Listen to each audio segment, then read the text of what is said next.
Fala galera, sejam bem-vindos ao Pitaco Tricolor. Eu sou Bruno Oliveira. Hoje não vou fazer um vídeo de notícias. Hoje o assunto aqui vai ser Fluminense e Bragantino. A primeira vitória do Fluminense no Campeonato Brasileiro. Uma vitória ali na Bacia das Almas, né, no apagar das luzes, mas que foi muito importante. De certa forma, se o Fluminense não tivesse vencido, eu considero até que seria um fator injusto. Né? Mas como não existe justiça no futebol, então o importante é que a vitória veio, nem que tenha sido no último lance, né? Mas antes da gente começar, pedir para os amigos deixar o like de vocês, se inscrever no canal, ativar as notificações também, seguir a gente nas redes sociais que está aqui embaixo, aqui, ó, né? Então vamos lá, vamos começar falando de Fluminense 2, Bragantino 1. Jogo que foi desenhada a vitória do Fluminense no último lance do jogo, mas o Fluminense ele começa o jogo com a mesma escalação do último jogo de Mano Menezes, né? Fábio, Guga, Thiago Silva, Freitas e René, Martinelli, Hércules e Lima, Canóbio, Arias e Germancano. Primeiro tempo muito bom, tá? Primeiro tempo o Fluminense dominou, o início de jogo muito animador, né? O Fluminense tentando marcar alto. Isso é um ponto positivo de algo que não vinha acontecendo. O Fluminense ele até tentava subir, mas não conseguia encaixar a marcação. Hoje, ainda ficou aquém. Hoje não, ontem, né? Ainda ficou aquém. Né? O Fluminense conseguiu subir um pouco mais, com mais disposição, só que ainda não encaixou 100% essa marcação alta. Mas mesmo assim, conseguiu dar uma pressionada no sistema defensivo do Bragantino e muitas das vezes eles tiveram que rifar bolas, né? Então o Fluminense começa sufocando e criando bastante chance, né? Logo aos 5 minutos a gente já tem uma chance assim, uma jogada linda, cara, linda, que merecia o gol. O Hércules faz uma tabela com o Arias, né? O Hércules dá no Arias, o Arias devolve pro Hércules, o Hércules bate de canhota, o Cleiton desvia com a pontinha do dedo, a bola ainda bate na trave. Um pecado essa bola não ter entrado, né? Depois, aos 10 minutos, a gente tem o lance do Canóbio, que também foi uma jogada muito bonita, uma saída muito rápida. Então, percebem como são coisas que a gente não estava vendo no Fluminense? A gente não via essa troca de passe rápido com tabela, como foi o lance do Arias com o Hércules. E esse segundo lance também, ele mostra algo que a gente não tinha, que era uma saída rápida. Em 3 toques, o Fluminense chegou na cara do goleiro. Né? O Bragantino estava atacando, a bola sobra para o Arias ali na frente da nossa zaga, ele acha o Germancano ali pelo lado direito, quase no meio campo, e o Cano dá de canhota de primeira, deixando o Canóbio livre, com o campo aberto, né, na frente do zagueiro, só botar em velocidade e guardar. Mas aí o Canóbio ele não projeta o corpo da melhor maneira que ele poderia ter ido fechando na frente do zagueiro, porque aí deixaria o zagueiro sem opção, ou o zagueiro ou iria fazer a falta, ser expulso, ou então o Canóbio poderia até caminhar mais com a bola, chegar mais perto do goleiro e decidir a melhor jogada que ele teria ali, né? Dar um totozinho por cima do goleiro, ou então tirar do goleiro, ou então driblar ele. Mas o Canóbio, ao invés dele ir para dentro, ele vai para fora. E aí, no que ele vai para fora, ele abre um pouquinho a angulação e perde, chutando por cima. O zagueiro já estava chegando, então acaba que o Canóbio finaliza muito mal por cima, né? Aos 18 minutos, 3 chances claras já. Mais uma tabela pelo lado direito, mais uma tabela muito bonita com uma aproximação. Guga e John Arias. Sempre John Arias, né? Podem reparar, todos os lances vai ter a participação do John Arias. Todos. Beleza? Absolutamente todos os lances vão ter a participação do John Arias. O Arias tabela com o Guga dá no Arias, o Arias faz um giro, coisa linda. Ele tira de letra assim e já consegue ajustar o corpo na posição de linha de fundo.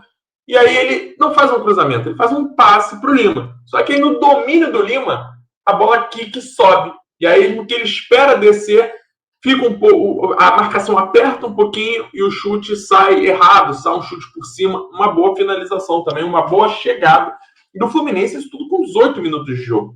Né? Aos 33 a gente tem mais uma participação do Arias, escanteio batido pelo Arias, cabeçada do Freitas, a bola vai em cima, o Cleiton faz uma boa defesa, joga para fora. né? Fora que antes disso a gente ainda teve uma cabeçada do Thiago Silva também que vai para fora. Então, esse é outro ponto positivo, tá, gente? No primeiro tempo, o Fluminense teve 3 finalizações de cabeça. 3 finalizações de cabeça. 2 em escanteio e uma numa jogada de linha de fundo. Se a gente for puxar talvez um ano de Mano Menezes, se a gente teve 10 finalizações de cabeça, foi muito em todos os jogos. Né? Isso principalmente em jogadas de bola parada. Né? E a gente tem 3 só nesse primeiro tempo. Pode ser coincidência, pode ter sido já, de repente, uma formação diferente, uma movimentação diferente do Renato na jogada de bola parada. Né? A gente vai saber isso ao longo da temporada, à medida que as coisas forem acontecendo ou não. Né? Aí, aos 34, gol do Fluminense. Né? Um gol muito bonito também. Mais uma jogada que começa com o Aras, ele dá no Lima, o Lima toca no Canóbio, a bola espirra, sobra pro Lima. E aí o Lima, meu amigo, sangue frio, gelado na frente do goleiro. Né? Ele chega, sai ali na entrada da pequena área, ele e o Cleiton, e ao invés dele finalizar, ele tira, dá um cortezinho pro lado, tira o Cleiton da jogada e finaliza 1-0 Fluminense, gol totalmente merecido naquele momento. Né? O Fluminense sobrava no primeiro tempo. O Red Bull Bragantino até conseguiu achar alguns espaços, principalmente naquele setor de meio campo ali, né? Na frente é a chamada entrelinhas, né? Naquele espaço ali entre a primeira linha de volante e a segunda linha ali de meio campo. Então tinha um espaço muito grande ali. E o Bragantino conseguiu achar algumas jogadas por ali, mas nada de grande perigo, né? E aí o Fluminense termina o primeiro tempo dessa maneira, 1-0, jogo tranquilo. E aí no segundo tempo o jogo muda, né? No segundo tempo o Fluminense ele segura um pouco, ele recua, o Bragantino ganha campo, o Bragantino tem uma chance clara ali num erro do Martinelli, ele recebe um passe do Hércules até com um pouco de força, mas o Martinelli tenta dominar e não consegue, o Bragantino recupera, finaliza de fora, o Fábio faz uma baita de uma defesa, tem um chute do Pita também, de fora da área de canhota, que o Fábio também encaixa, então o Bragantino ele começa a pressionar o Fluminense. Né? E aí a gente percebia ali que o gol de empate era questão de tempo, que o Fluminense não conseguia sair. Aí o Renato ele faz as substituições, ele troca o Cano pelo Everaldo, as mesmas substituições de Mano Menezes, né? O famoso 6 por meia dúzia. Cano por Everaldo, Canóbio por Keno, Lima pelo Ganso, e o Guga sai machucado também para a entrada do Samuel Xavier. E aí o jogo, o Bragantino sempre pressionando o Fluminense. Até tem o Keno consegue ter algumas saídas pelo lado esquerdo, né? Mas nada demais ali, nada que pudesse espelhar o que foi o primeiro tempo. E aí, aos 38 minutos do segundo tempo, o empate do Bragantino. Cruzamento na jogada de escanteio, o Fábio, que já tinha salvado o Fluminense, ele vai socar a bola, só que ele soca na direção da entrada da área, né? E aí, muito mal, tirou muito mal ali o Fábio, poderia ter afastado ali para cima, né, que seria o ideal, ou para cima ou para o lado, mas ele afasta para frente, na entrada da área, e aí a bola acha o Pita, que só cabeceia ali, até abaixa, né, para poder cabecear, e aí a bola passa pelo Martinelli, 1-1. Nesse momento, bate o desânimo na torcida do Maracanã, bate o desânimo em todo o tricolor assistindo todo canto do planeta. E aí, meus amigos, a gente vê que não vou falar de sorte, né? Porque a mesma possibilidade de um gol sair aos 47 do segundo tempo é a mesma de um gol sair com 3 minutos do primeiro tempo. Está dentro do campo de jogo, não importa o minuto, né? Mas o fato é que o Fluminense ele tentou chegar à vitória e aí a jogada sai num gol de escanteio. Mais uma vez, uma jogada que começa por John Aras. Cruzamento batido por ele.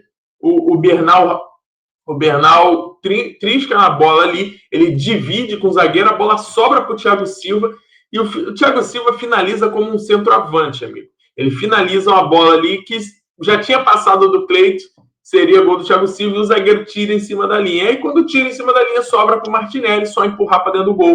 2-1 Fluminense, Maracanã explode, 3 pontos na conta do Fluminense. Né? Então, foi merecido, por mais que o segundo tempo o Red Bull Bragantino tenha sido melhor, mas eu acho que pelo primeiro tempo, pela quantidade de chance criada pelo Fluminense, se a gente pode falar em justiça, a justiça seria o Fluminense ganhar esse jogo, né?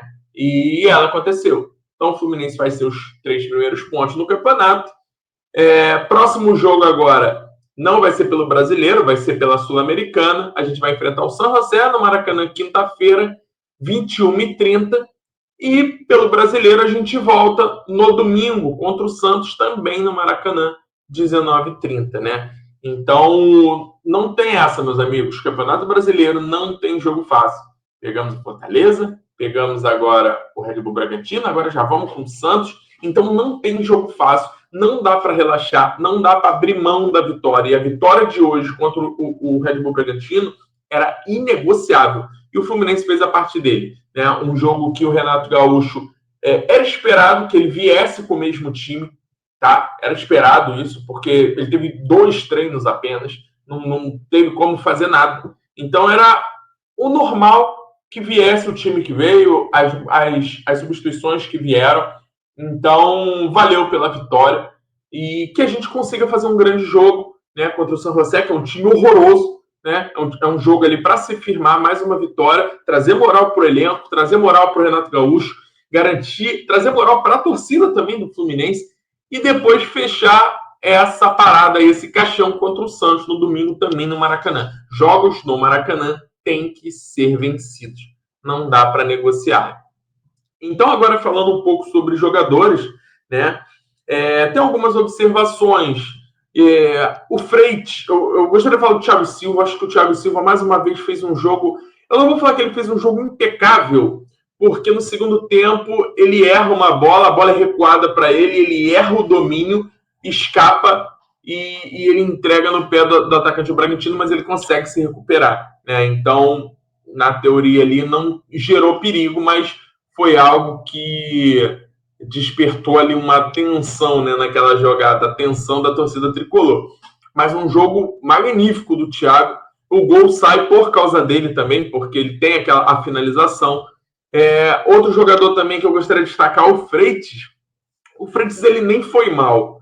Eu acho que o Freitas, ele nem foi mal. Ele tentou fazer várias saídas de bola. Só que o Freitas, ele deixou uma impressão para a torcida tricolor muito pesada, uma insegurança gigantesca. Então o Freitas toca na bola, a torcida se arrepia. Ele é um zagueiro que ele não passa segurança nenhuma. Então, mesmo num jogo que ele não tem uma falha considerável, ele deixa a torcida de cabelo em pé. Né? E hoje a gente vê isso. Né? A gente, no início, a gente até relevou, não, tá chegando e tal, mas dá para perceber que o Freitas, ele tem essa pegada, né? Pode ser que seja adaptação ainda, pode ser que ele venha a se tornar um grande zagueiro no Fluminense, mas no momento, para mim, não é o zagueiro titular. Hoje, inclusive, o Freitas, para mim, seria a quarta opção. Eu acho que o Ignacio e o Thiago Santos poderiam ter mais vez do que o Freitas. O que o Freitas talvez entregue melhor? É essa jogada que ele tem com essa saída de bola frontal, vertical, né? Então, isso aí muitas das vezes desafoga a defesa. O problema é que esse passe às vezes não entra. E aí, quando não entra, aí você pega a defesa desguarnecida. Né? René fez um jogo ok, nada demais. Né? Não comprometeu muito na defesa, também no ataque não acrescenta. Ele até tem uma boa chegada lá, mas nada demais. Né? O Fábio, como eu já tinha falado, né? O Fábio faz boas defesas, mas eu acho que falha no gol. Então, não vou falar que comprometeu a atuação dele, não, porque a gente ganhou o jogo. Se a gente não tivesse ganhado o jogo, aí talvez teria comprometido a atuação dele, né? E é um cara que tem crédito pra caceta também, então a gente sabe que faz parte. O Guga fez um jogo ok, um jogo razoável, infelizmente, ali. Quando o Guga parece que está começando a se firmar, ele se machuca, acontece alguma coisa, mais uma vez uma lesão, entra Samuel Xavier. E aí o Samuel até tem boas. O Samuel se entende muito bem com o Aras, né? Eles têm uma jogada de ultrapassagem muito boa, os dois. Quando o Aras recebe, o Samuel faz a ultrapassagem e vice-versa. Então o Samuel conseguiu chegar umas 2 vezes na linha de fundo nessa jogada com o Aras. Eu acho que o grande problema do Samuel é defensivo, principalmente nos cortes do cruzamento. O Samuel Xavier não consegue cortar um cruzamento. Todo cara que chega na ponta esquerda para cruzar, o Samuel Xavier deixa cruzar. Ele não consegue diminuir espaço, né? Aí a gente tem no meio-campo ali a dupla Martinelli e Hércules. Eu acho, no meu entendimento ali, eu acho que o primeiro tempo dos dois foi um primeiro tempo ok. Eu ainda achei o Hércules melhor do que o Martinelli. O Hércules foi um jogador que ele se apresentou no ataque, finalizou, quase fez o gol, desarmou, mostrou mais pulmão ali. Eu gostei do primeiro tempo do Hércules. No segundo tempo parece que cansou, sumiu. E aí, no final, ele sai, entra o Bernal. O Bernal que consegue achar umas viradas de bola boa ali, bate muito bem na bola, né? O Bernal, para mim, é um jogador que, cara, merece mais minutagem, merece mais espaço nesse time. Para mim, seria titular. Minha dupla titular ali seria o Bernal e o Hércules. Eu acho que é a dupla que a gente deveria seguir para o restante do ano. Mas eu acho que ele vai ter oportunidade, cara. É um garoto novo, um cara alto, chuta bem de fora da área, tem um bom passe. Então ele tem pouca coisa para ajustar, mas ele tem muito mais qualidade que defeito. O Martinelli, ele não faz um primeiro tempo ruim, tá? O primeiro tempo do Martinelli é um primeiro tempo ali ok, sem grandes complicações, não ajudou na frente, mas também nada que a gente possa falar que ele comprometeu. O segundo tempo dele foi muito ruim. Como eu falei, ele entregou uma bola, quase saiu o gol do Red Bull Bragantino. Foi um segundo tempo muito ruim, né? Mas aí no finalzinho ele tem o gol, estava no lugar certo, na hora certa, salvo o Fluminense. A única coisa que eu não gosto, né? Todo mundo sabe que me acompanha, sabe que eu não sou um grande fã do Martinelli, porque é um cara que a oscilação dele, para mim, faz com que ele não seja titular. Ele joga um jogo muito bom para 15 jogos totalmente irritante, né? Uma posição muito importante dentro do campo de jogo, e é um jogador que ele trabalha única e exclusivamente tocando para trás, tocando para o lado. Então, ele não dá dinamismo para o jogo, né? Então é como se a gente ficasse com um a menos numa posição importantíssima do campo de jogo, que é o meio campo. Então não seria meu titular. Mas, e ao mesmo tempo também, outra observação que eu gosto de fazer é o seguinte: eu não gosto de analisar jogador por um lance.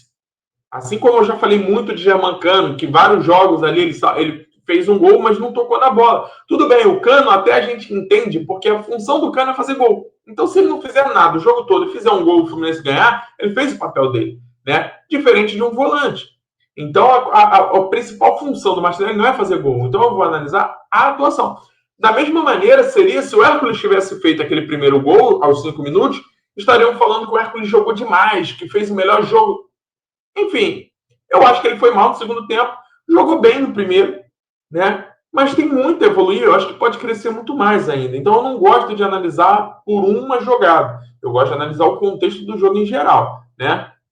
Lima faz um primeiro tempo também meio ali água de salsicha, nada demais, mas faz um gol muito bonito, né? Faz um gol num momento muito importante, muito bonito.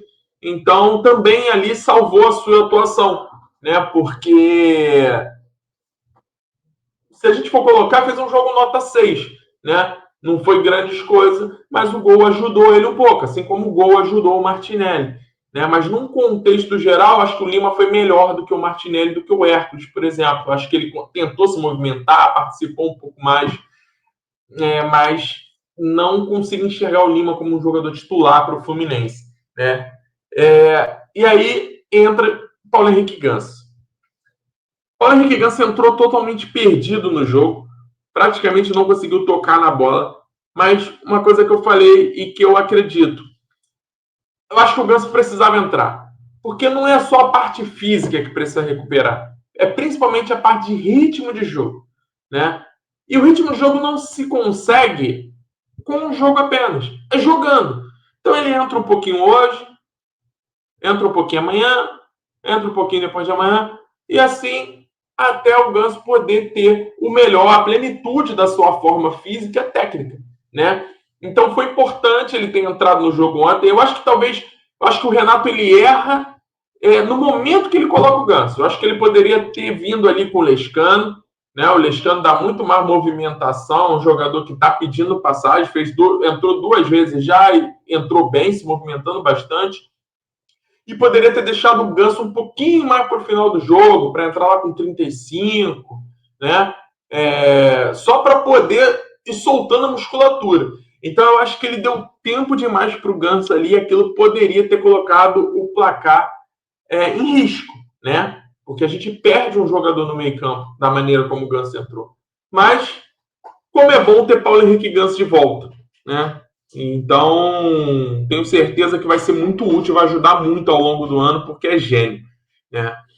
Vamos lá, falando no setor ofensivo agora, Canóbio. Canóbio que, cara, Canóbio ele é incansável, né, bicho? Ele faz uma marcação ali pelo lado esquerdo, ajudando o René, ajudando o setor defensivo, que é algo muito importante. Então, muito por isso, provavelmente o Canóbio não perderá a vaga nesse time. Eu acho que é até legal esse revezamento, né? O Canóbio começando, que é onde vai ter mais gás, vai poder entregar mais essa parte tática. E no segundo tempo o Keno entra e o Keno tem entrado bem, né? Tem conseguido ir para cima. O Keno ainda erra muito em tomada de decisão. Ele não é nem na tomada de decisão, é na execução. É diferente. O Keno erra muita execução, né? Mas tem entrado bem. Então eu acho que talvez vai dar certo essa dobradinha. O Canóbio começa jogando e o Keno entrando lá para os 20, 30 do segundo tempo, que eu acho que é onde ele pode render. É um jogador mais veterano, que depende da velocidade, da explosão. E quando ele começa o jogo, ele não consegue, porque está todo mundo no mesmo nível ali ainda de energia, né? Então o Keno ele fica prejudicado. Mas eu acho que o que estragou ali a participação do Canóbio foi um gol perdido claríssimo ali, né? Que poderia ter aberto o placar ali muito antes, e o Canóbio desperdiçou uma excelente oportunidade, que não dá para desperdiçar, né? E pelo lado direito, o John Arias. Cara, é brincadeira, cara. Por mais que tenha cansado no segundo tempo, é brincadeira o que joga esse colombiano, meu amigo. Não vou cansar de falar. É o melhor jogador em atividade na América do Sul, ou nas Américas, tá? Nas Américas não tem ninguém que jogue mais bola no momento do que John Arias. O cara simplesmente ele participa de todas as jogadas do Fluminense, gente. Se você for puxar os melhores momentos, todas as jogadas vão ter participação de John Arias. É absurdo. É absurdo. E aí a gente vê que automaticamente, por John Arias ser muito diferenciado, ele tem pessoas para jogar em volta. O time ele meio que se concentra mais pelo lado direito com o John Arias do que pelo lado esquerdo com o Canóbio. Então, muitas das vezes o Canóbio pega a bola e ele está sozinho. Então, ele tem que partir em velocidade, ele tem que... E o Canóbio não é um jogador tão veloz, né? Ou então ele tem que driblar, e ele não é um jogador habilidoso, ele é um jogador voluntarioso, tático, mas ele não é nenhum craque. A gente já cansou de falar isso. O Canóbio, para mim, talvez ele tivesse vaga ali de segundo volante, né? Mas joga de ponta esquerda. Então, o Arias ele tem a ajuda do Lima, ele tem a ajuda do lateral, ele tem a ajuda de... Todo mundo tenta se aproximar do Arias porque é certo que vai sair alguma coisa dali. Então, cracaço. É chover no molhado falar de John Arias, cara. Mas, para mim, o melhor em campo disparado no jogo de ontem. E mais um jogo aí que o colombiano botou no bolso e levou para ele, né? E na posição de centroavante, Germancano, acho que o Cano até teve uma boa. Ele até tentou se movimentar, né? Não teve, pelo menos que eu lembro, ele não teve oportunidade de finalização, mas também saiu muito da área. Eu acho que o Cano ele poderia, né, ser um jogador um pouco mais incisivo ali na frente, mas ele não é questão de característica. Não é aquele jogador que vai fazer o facão, não é aquele jogador que vai entrar em velocidade. É o jogador que vai esperar o time estar com a bola e vai estar se posicionando ali naquele local onde a bola vai sobrar para ele, ele vai com um toque jogar para dentro do gol, né? Mas quando isso não acontece, o desempenho de Germancano fica muito abaixo do esperado. Então, praticamente ele não produz. Mas ele tem um lance muito bonito ali naquela bola que ele deixa o Canóbio sozinho, né? Então, não foi o pior dos jogos do Cano, mas foi um jogo ruim, um jogo bem abaixo. E ele sai e entra o Everaldo, né? O Everaldo que ontem foi, porra, patético, né? A partida do Everaldo ontem, os minutos que ele jogou ali sem, pô, não tem nem como falar. Foi Simplesmente ele não consegue tocar na bola, pô. E quando toca, ele atrapalha. Então, assim, eu até acho que ele pode ajudar o Fluminense ao longo do ano, mas não vem bem. Precisa responder o Everaldo, né? Precisa voltar a fazer gol nessas oportunidades que tem. Eu concordo que, para quem de repente defenda, né? Eu entendo, ele joga muito menos tempo que o Cano, né? Mas muitas das vezes já pega o time um pouco mais defensivo.